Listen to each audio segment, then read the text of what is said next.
Finally taking you guys for a spin in the beautiful GR86.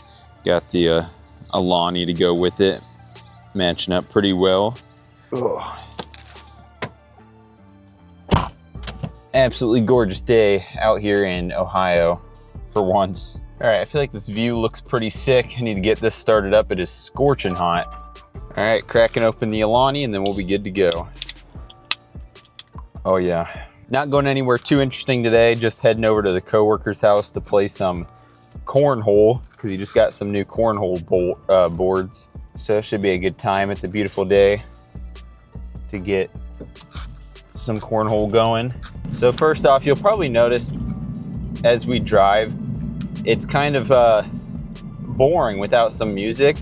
And that's because I'm still with the stock exhaust, which is way too quiet for what this car is, I feel like. And I definitely want to get an exhaust. I'm just so torn on which one to get. I'm leaning towards the AWE touring exhaust. It seems like that's like the fan favorite with this car, just because it seems like it sounds the best. Out of all of them that I listened to, that one sounded really good. If there's a different one, let me know. I'm still very open because I don't know which one I want to get yet. I'm also torn on what to do to this car because I love it in its stock form so much already as it is. So it's so hard for me to think of modifications to change anything about this car because, like I said, I just love it already. One thing I think is definitely worth it is the clear side markers, because the orange, especially on this blue paint, does not look that great. I think cleared out would look so much better. And I've looked into intakes. This car is naturally aspirated, obviously, so like you don't get any cool turbo noises. I don't know if it's even really worth putting an intake on in 2026 because this is a 24, but I feel like by 24, they've got cars down pretty well to where when they were building this car, they put in the intake that was suited for it the best. But that GR intake looks super sick. I don't know if it's actually worth it or not. Luckily, we decided to go play some cornhole right after rush hour. But yeah, that GR intake, I'm surprised. I don't know why they wouldn't just put that in the car already, because I would literally just buy it because it has the GR badging on it, which I think looks so good compared to the stock intake. One of the mods that I see people do a lot is headlights, which kills me because I think the stock headlights, for one, look phenomenal. And two, they have like that where you turn, it points the light in that direction. I think that's super cool. There's probably aftermarket ones that do the same thing, but I don't think the look of the aftermarket's really worth even touching the headlights. Finally making it to the highway after being stuck forever.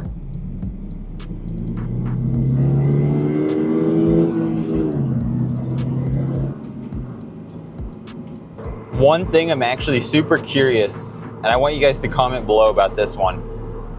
I've looked at the wheels. I love how they look, but the fact that they're black wheels just kills me because you guys probably know, in person, the black wheels look great, but when you get pictures of your car, the black wheels don't pop out whatsoever. Luckily, the whole build and body of this car pops out as it is, but I don't know. I don't know if it's worth changing the wheels, and I don't know what I would go with. I feel like the popular choice is white, but I don't know if I'm a fan of the white and blue. I feel like the ultimate choice of wheels is like the chrome silver polished wheels. So yeah, let me know below, with the blue color, what do you think would look the best? Get some downshifts for you guys.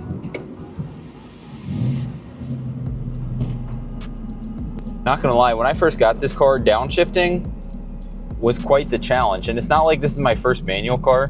I came from a Honda Civic Si, which I still have. I have it on the channel in previous videos. So I'm familiar with how to drive manual completely, but there's something about the clutch or something in this car. I don't know what it is. It took me a long time to get used to. It felt like I was learning manual all over again and trying to downshift in this car. I mean, I still even run into it now, and I've had this car 8 months. Where like if you don't downshift it perfectly, it's just rough, which was one of the best things about the Si. Those cars are so forgiving, so you can make any mistake and you wouldn't even be able to tell you made a mistake.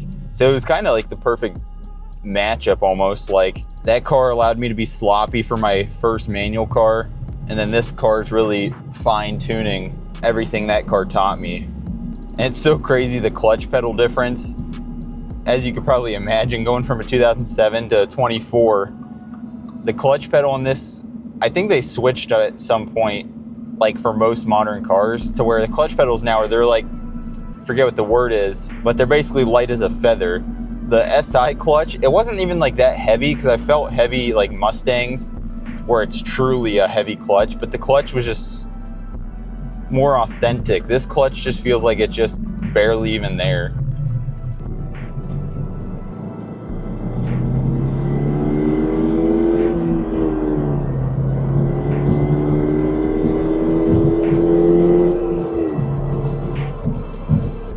So yeah, there are some things about the 2007 that I actually do miss compared to this car, but overall, this car I've loved more than anything.